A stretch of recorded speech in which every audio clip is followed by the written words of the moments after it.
CRT class 10th के math के प्रश्नावली 1.2 के 3 नंबर क्वेश्चन को आज हम लोग हल करेंगे। ठीक है, वो भी बिल्कुल आसान तरीके से, आप सिर्फ समझिएगा, बिल्कुल आसान है। ठीक है, तो चलिए सबसे पहले बोला है कि पूर्णांकों के निम्न में जो दिया गया है उसको पूर्णांकों के HCF और LCM ज्ञात कीजिए, लेकिन अभाज्य गुणनखंड विधि से। ठीक है, तो अभाज्य गुणनखंड विधि आपको बता दिया गया होगा, जिस प्रकार से नहीं करके काटते हैं उसी को बोलते हैं अभाज्य गुणनखंड विधि। ठीक है, तो चलिए हम लोग प्रयोग करेंगे। एक होता है भाग विधि से मसा निकालना, और एक होता है गुणनखंड विधि से, और एक होता है भाग एल्गोरिथम विधि से। ठीक है, तो ये 3 विधि है, जिसमें हम लोग को एक विधि बोल दिया है कि अभाज्य गुणनखंड विधि से ज्ञात कीजिए, तो उसी से हम लोग ज्ञात कर लेंगे। चलिए कोई बात नहीं है ना, चलिए ध्यान से देखते हैं। सबसे पहले दिया गया है कि 12, 15 और 21। आज तक हम लोग को 2 को मिला था, 2 को में निकालना था कि मसौला से ज्ञात करो। ठीक है, लेकिन आज हम लोग को मिल गया 3, तीसरा नंबर क्वेश्चन भी 3 को दिया गया। ठीक है, चलिए तो कोई बात नहीं, घबराने की बात नहीं है, वही वाली बात है। सबसे पहले 12 का अभाज्य गुणनखंड करेंगे, फिर 15 का अभाज्य गुणनखंड करेंगे, फिर 21 का अभाज्य गुणनखंड करेंगे। ठीक है, चलिए तो 12 का करेंगे तो 2 छक 12, 2 तिहाई 6, 2 से नहीं होगा 3 से होगा, 3 पचे 15, 3 सते 21 हो जाएगा ना, यही ना। तो आपको लिख लेना है आराम से, 12 बराबर 2 गुना 2 गुना 3, यही ना। चलिए 15 बराबर क्या आया, तो 3 गुना 5 आया। चलिए उसके बाद में 21 बराबर क्या आया, तो 3 गुना 7 आ गया। चलिए तो मसा और लसा दोनों यानी कि HCF और LCM, चलिए HCF लिख देते हैं, क्या दिक्कत है। ठीक है, HCF ही लिख दिए, कोई बात नहीं। आइए, तो HCF वही होता है जो सब में मिलता है ना।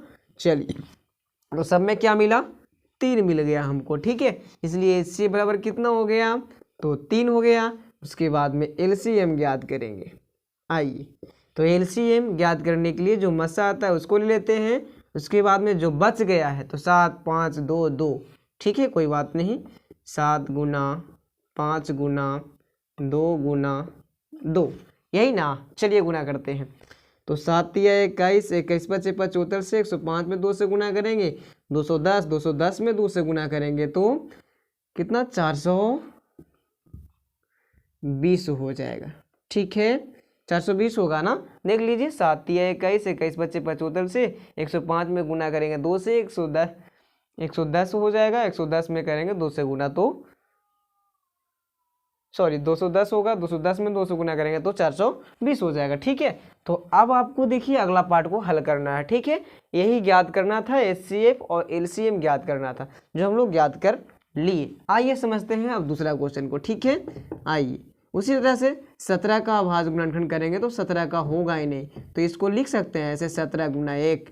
बिल्कुल, जिसका अभाज्य गुणनखंड नहीं होगा उसका 1 है ना, 1 तो सबको काटता है ना, इसलिए 1 लेंगे। चलिए दूसरा में क्या है, तो 23 है, तो 23 का अभाज्य गुणनखंड क्या होगा, तो 23 गुना 1 ही होगा।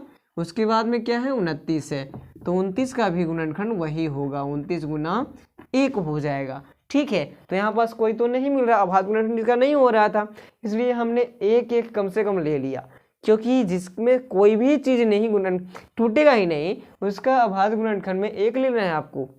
और 1 लेने के बाद में 1 सब में मिल रहा है, क्योंकि 1 चाहे लीजिए या मत लीजिए 1 सब में होता है। तो जिसमें एक भी चीज़ ना मिले, कुछ भी ना मिले, उसको मसा 1 होता है। यानी कि मसा के मतलब क्या, HCF बराबर क्या हो गया, 1। और LCM निकालना चाहे तो क्या हो जाएगा बताइए, तो सबको गुना कर देंगे आपस में, 1 को गुना करेंगे उसमें तो फर्क पड़ेगा। चलिए कर देते हैं, 1 गुना 17 गुना 23 गुना 29, है ना। चलिए सबको गुना करते हैं आपस में, तो 1 में 17 से तो 17, 17 में 23 से करते हैं गुना, देख लीजिए ध्यान से। तो 7 21 का 1 और हासिल 2 ना, तो देखिए 7 दूना 14, 14 और 3 17, 17 और 2 19 का 9 हो जाएगा, हासिल 1, 2 दूना 2 एकम 2, 2 1 3, यानी 391 हो जाएगा। 391 में 29 से कर लेना है गुना। आइए, तो 9 एकम 9, 9 9 81 का 1, हासिल 8, और 9 3 27, 27 और 8 35। चलिए अब 2 एकम 2, 2 9 18 और 2 3 6, 6 1 7, 9 का 9, 2 1 3 और 8 5 13 का 3 और 7 3 10 और 1 11 है ना। चलिए मतलब कि 11 33 9, 11 33 9, 11 33 9, इस तरह का। ठीक है, तो आपको 2 क्वेश्चन को हम हल कर दिए। अब तीसरा क्वेश्चन आपके हाथ में है, ठीक है, जिससे आपको हल करना है। और चलिए आशा करते हैं ये वीडियो भी आपको समझ में आया होगा। तो मेरे चैनल को सब्सक्राइब करें, लाइक करें, शेयर करें, ताकि हम इसी प्रकार के कंटेंट हमेशा आप लोग